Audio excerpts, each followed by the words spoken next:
लगा अगर गेहूं में कीड़ा, बाहर से मंगवाओगे, घुना हुआ चारित्र देश का इसे कहां से लाओगे।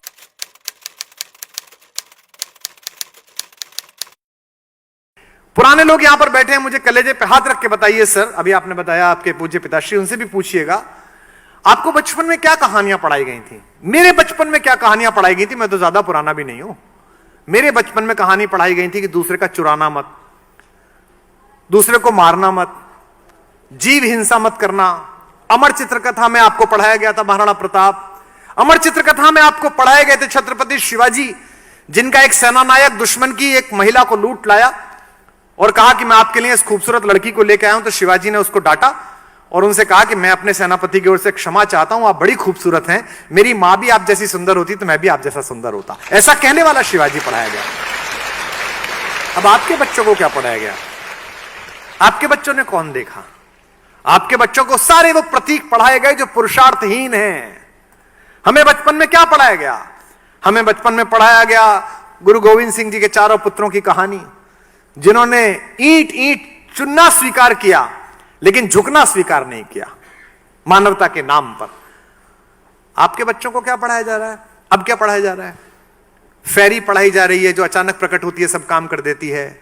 जीनी पढ़ाई जा रही है। एक वो सबसे पॉपुलर किताब कौन सी रही है शताब्दी की? Harry Potter. उसका खुद का पुरुषार्थ क्या है? उसकी खुद की चेतना क्या है? उस बच्चे ने मेहनत क्या की है? सिर्फ इतना कि वो झाड़ू नीचे लगाई और उड़ गया। हमने भी उड़ाया था एक।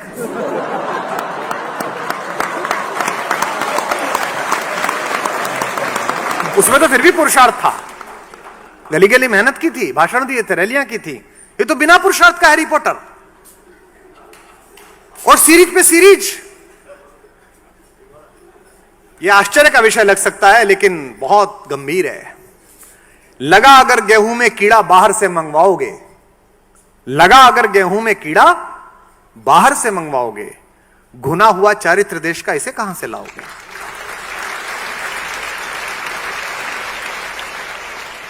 मैं सौभाग्यशाली हूं कि मैं 2 बेटियों का पिता हूं। ईश्वर जिनके आंगन में सामर्थ्य, ऐश्वर्य, शक्ति, प्रभुत्व पैदा करता है, उन्हें बेटे देता है। और ईश्वर जिनके आंगन में करुणा, क्षमा, तपस्या, ममता, दया पैदा करता है, उनके घर में बेटियां भेजता है। एक मैच 2020 का हम हारे पाकिस्तान से। हम नहीं हारे, एक क्लब हारा। ये ऐसे है जैसे रोटरी क्लब ऑफ इंडिया का मैच हो जाए रोटरी क्लब ऑफ पाकिस्तान से।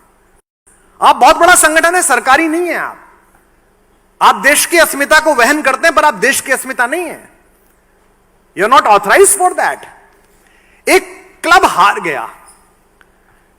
एक बहुत खूबसूरत लड़की और एक बहुत खूबसूरत लड़का हिंदुस्तान का, जो अपनी टैलेंट के बल पर यहां पहुंचे हैं, विराट कोहली और अनुष्का। वो कोई बड़े बाप के घर में पैदा नहीं हुए दोनों बच्चे। उन दोनों ने अपने क्षेत्रों में मेहनत की है। एक ने अभिनय में मेहनत की है, एक ने पिच पर पसीना बहाया है। उन दोनों के संयोग से एक बच्ची पैदा हुई है।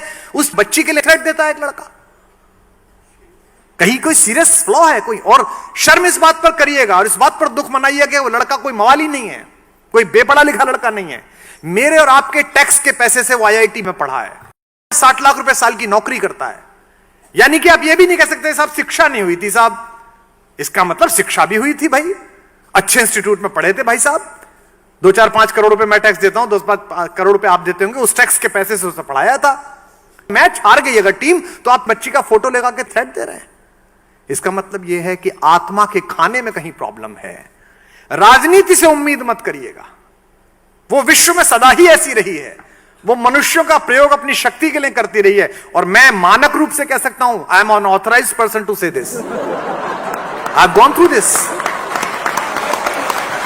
कहना आसान है, ईमानदार की क्या परिभाषा है? जिसे बेईमानी का अवसर मिला उसने ना किया हो। पवन जी जानते हैं कि मुझे पता चला, मेरे ऑफिस से इनकी बातचीत हुई रेम्यूनरेशन को लेके कि इतना लेंगे इतना नहीं लेंगे।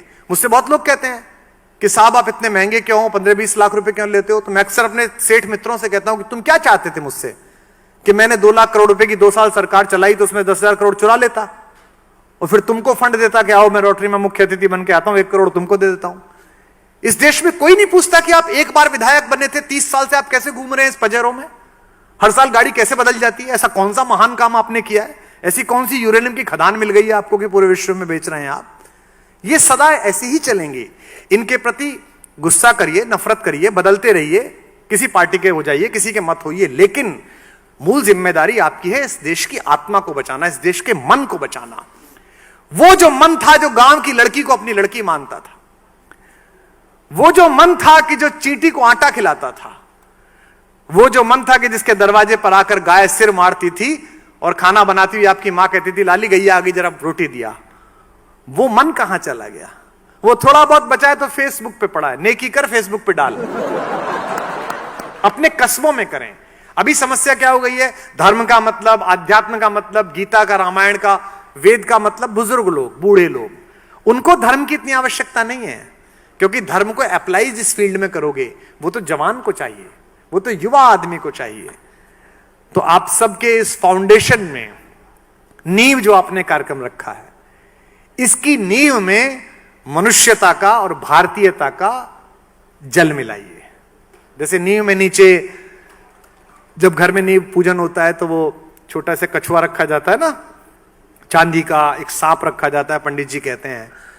तो इसके नीचे भी जो आप अपनी फाउंडेशन बना रहे हैं और जो लोगों की फाउंडेशन आप बनाने तैयार करेंगे, मैं आपको इनवाइट करता हूं और आपको बता दूं, अगर केवल 10 साल कोशिश कर ली, 20 साल कोशिश कर ली, तो मैं दावे के साथ कह सकता हूं कि अगर 19वीं शताब्दी इंग्लैंड की थी, 20वीं शताब्दी अमेरिका की थी, और हम लोगों ने 25 साल मेहनत कर ली, तो अगली 4-5 शताब्दियां हिंदुस्तान की होने वाली है, भारत की होने वाली है।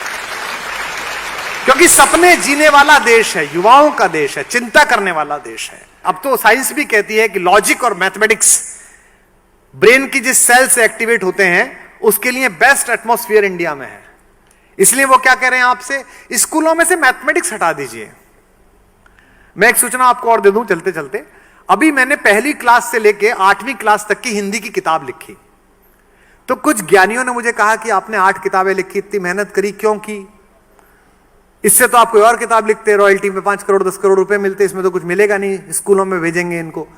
मैंने इसलिए वो किताबें तैयार की और इसलिए लिखी कि मैं किताब देख रहा था, बच्चे को कविता सिखाई जा रही थी, 10 साल की छोकरी लिए आम की टोकरी।